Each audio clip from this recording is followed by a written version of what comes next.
এই 25 বছরে পাপগুলো কি কি করা হয়েছে, কোনো একটা পাপ বাকি আছে কিনা যা করা হয় নাই। 25 ইয়ার্সের মধ্যে অনেকেই জিনা করেছে, অনেকেই। আমি আপনাদের কথা বলছি না, এভারেজ আমি পুরো বাংলাদেশের ইয়াং জেনারেশনের কথা বলছি। 25 বছরের ইয়াং এই প্রজন্মটা, এই লেটেস্ট যে প্রজন্মটা, এদের অনেকেই জিনা করেছে, বিবাহ বহির্ভূত সম্পর্ক। এবং আমরা এখন জেনাকে অনেক সময় উস্কেও দেই, আমরা অনেক সময় এটাকে প্রমোটও করি, আমরা এটাকে ফ্যাশনও মনে করি। কারণ আমাদের ঢাকায় মানুষ বলে যে তোর গার্লফ্রেন্ড নাই, এটাই হচ্ছে ওদের কাছে অবাক করা বিষয়। সবাই ঘুরে, ঈদের দিন তুই ঘুরতে পারিস না? আমাদের ফ্যামিলির মধ্যে একজন বলতেছে তার মেয়েকে, সবাই ঈদের দিনে বাইরে যায়, তুই যেতে পারস না? ঢাকায় এভাবে কথা। আমরা এটাই ফ্যাশন, মানে আমরা জেনাকে উস্কেও দিচ্ছি। তার মানে 25 বছর আমরা অনেকে জেনাও করেছি। মাদকের সাথে সম্পৃক্ত কত পার্সেন্ট ইয়াং জেনারেশন আমাদের দেশে? ক্যালকুলেট করেন, আপনি গুগল করেন, দেখেন কত পার্সেন্ট আমাদের দেশে মাদক সেবন করে। ইভেন এখন কিশোর গ্যাং বের হয়েছে, কিশোর গ্যাংয়ে অনেক যুবকরা যায়, অনেকে রাস্তাঘাটে মারামারি করে, অনেকে পলিটিক্যাল দলাদলির মধ্যেও আছেন অনেকেই, এবং এখানে ভাই ভাই রক্ত ঝরাই।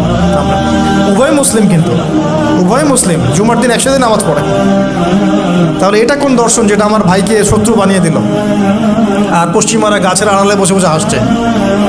কারণ এই দর্শনগুলো তো ওরাই দিয়েছে। তো 25 বছরের পাপগুলো একটু ক্যালকুলেট করি। প্রিয় দিনী বোন, একটু হিসাব করবেন যে 25 বছর আপনি কতদিন পর্দা করেছেন, কত 25,000 মানুষ আপনার চেহারা দেখেছে কিনা, এই 25 বছরে কত হাজার মানুষ আপনার চেহারা দেখেছে। আর ছেলেরা আপনাকে দেখলে কখনো চেহারা সুরত দেখে না। বেগানা নারীর দিকে একটা ছেলে যখন তাকায় এবং সেক্সুয়াল ডিজায়ার নিয়ে তাকায়, তখন সে চোখ দিয়ে তাকে রেপ করে। ভেরি সরি টু সে যে আপনি প্রচুর চোখ দিয়ে রেপড হয়েছেন প্রিয় দিনী বোন। অনেকেই আপনাকে চোখ দিয়ে রেপ করেছে, আপনি বুঝতেই পারেন নাই। তো এই 25 ইয়ার্স আমরা অনেক কিছুই করেছি, অনেক কিছুই করি নাই। এখন একটু আজকে সাদা একটা কাগজ নিয়ে আমরা একটা হিসাব করব যে আমরা 25 বছরে কী কী করেছি, কী কী করি নাই, কী কী পাপ করেছি, কী কী করি নাই, কী কী পুণ্য করেছি, কী কী করি নাই। আমি আগে মনে করতাম যে একটা খালেস তওবা, ইনশাআল্লাহ আল্লাহ পাক সব মাফ করে দিবেন। আসলে আল্লাহ পাক মাফ করেই দিবেন, কিন্তু ভিতর থেকে স্যাটিসফাই হতে পারবেন না আপনি। এখন যদি আপনি এখান থেকে আমার এই লেকচারটা শুনে আল্লাহর ওলি হয়ে যান এবং আপনি বড় মুহাদ্দিস, মুফতি, দিনের বড় দায়ী ইলাল্লাহ, বড় পলিটিশিয়ান, বড় ইঞ্জিনিয়ার, মানে যারা ওয়ার্ল্ডকে ইসলাম স্ট্যাবলিশমেন্টের দিকে নেতৃত্ব দিচ্ছেন, এমনও মানুষ যদি আপনি হয়ে যান, আপনি এই 25 বছরের ঋণটা শোধ করতে পারবেন। এই 25 বছরের ঋণ আপনাকে প্রতিনিয়তই ভিতরে ধুকিয়ে মারবে, যেটা আমাদেরকেও মারে ভিতর থেকে। যে আমরা যদি আগে থেকে বিষয়গুলো বুঝতাম, যদি আরও আগে থেকে স্টাডি করতে পারতাম, আরও বেশি যদি আমি আলেম ওলামার সাথে মিশতে পারতাম, আরও যদি বেশি গভীরে যেতে পারতাম, তাহলে কতই না ভালো হতো।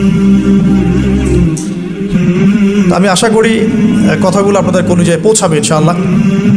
এখন লাইফের এটা সবচেয়ে ভাইটাল পার্ট। এই সম্পর্কে আমি জাস্ট 2টা হাদিস বলে আস্তে আস্তে কনক্লুশনে দিকে যাচ্ছি। নবী সাল্লাল্লাহু আলাইহি ওয়াসাল্লাম বলছেন যে 7 শ্রেণীর মানুষকে আল্লাহ পাক কিয়ামতের দিনে আরশের ছায়া দিবেন। কত শ্রেণী ভাই? তার মধ্যে সেকেন্ড শ্রেণীটা হচ্ছে সেই যুবক নাশা ফি ইবাদাতিল্লাহি তাআলা, যে আল্লাহ পাকের ইবাদতে তার যৌবনকালটা কাটিয়ে দিয়েছে। এখনও বাকি আছে আপনার সামনে। যৌবনকাল কতটুকু? হয়তো 15 to 40। তার মানে এখনও 40 বা 50 বছর পর্যন্ত আপনার যৌবন টিকে থাকবে ইনশাআল্লাহ, যদিও বা এই যুগে থাকে না। আমরা তো ফ্যান্টাসিতে ভুগি অনেক সময়, 4টা বিয়ে। বাস্তবতা হচ্ছে এই যুগে একটাই ডিফিকাল্ট। একজনকে সন্তুষ্ট করে কি ডিফিকাল্ট। এখন সেই যুগ না তো, আমরা তো হর্স রাইড করি না, আমরা তো এক্সারসাইজ করি না, আমরা তো এখন অনেকে খেলিও না, আমরা ফাস্ট ফুড খাই, আমরা হাইজেনিক খাবার খাই না, আমরা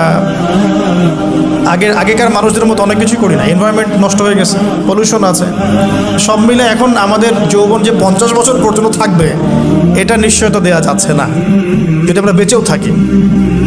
আর কত যুবক যুবতী ভাই বোন যে যৌবনকালেই চলে যায় তার তো ঠিক নাই। প্রিয় দিনী ভাইয়েরা, আমরা আলোচনা করছিলাম যৌবন সম্পর্কে।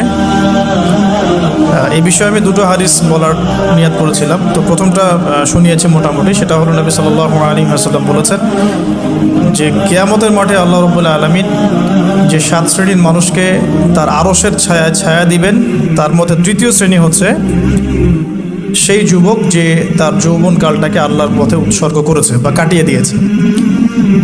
আরেকটা হাদিস যেটা বলতে চাচ্ছিলাম সেটা হলো